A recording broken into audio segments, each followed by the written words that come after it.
Hello बच्चों, स्वागत है आपका आपके YouTube चैनल ज्ञान केंद्र में। आज हम छापा कला के बारे में पढ़ेंगे, जो कला का एक महत्वपूर्ण टॉपिक है, क्योंकि इससे एग्ज़ाम में प्रश्न आता ही आता है। बच्चों, आपका एग्ज़ाम कभी भी हो सकता है, इसलिए आपको अपनी तैयारी बनाए रखनी है। वीडियो को अंत तक अवश्य देखें। अगर पसंद आए तो सब्सक्राइब अवश्य करें। आज का हमारा टॉपिक है छापा कला। तो सबसे पहले बच्चों हम ये जानेंगे कि छापा कला क्या होती है। छापा कला वह कला है जिसमें हम किसी आकृति को छाप कर प्राप्त करते हैं।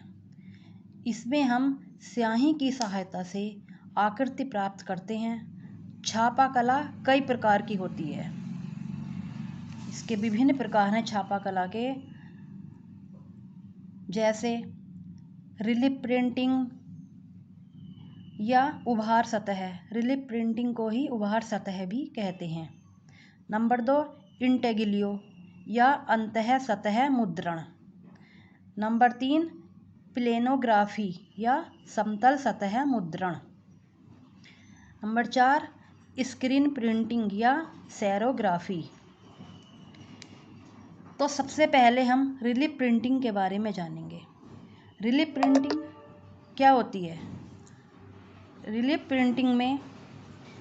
प्रिंटिंग वह कला है जिसमें हम सतह को उभार कर फिर उस पर स्याही लगाकर छापते हैं, तो वह होती है रिलीफ प्रिंटिंग।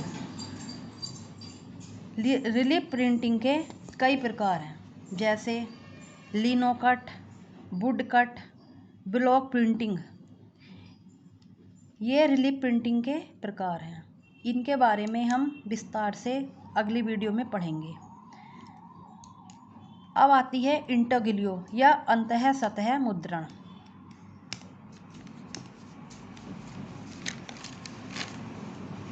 इंटेग्लियो वह सतह है जिसमें हम सतह पर कोई चित्र बनाकर उसे एक नुकीले यंत्र से उकेर कर या खुरच कर निकाल देते हैं।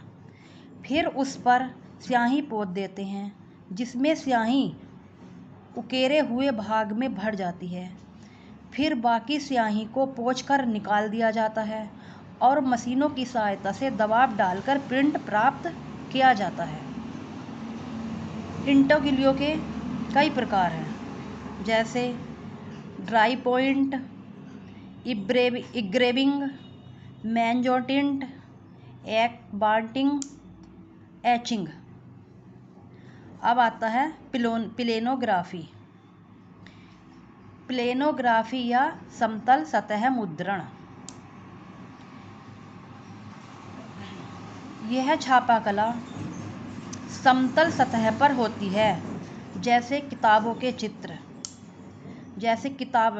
जैसे जब हम कोई किताब पर छपाई करते हैं तो उस चित्रण को प्लेनोग्राफी या समतल सतह मुद्रण कहते हैं। इसके कई प्रकार हैं, surface printing, lithography, offset printing, screen printing या सेरोग्राफी। स्क्रीन प्रिंटिंग या सेरोग्राफी यह कपड़े पर करते हैं।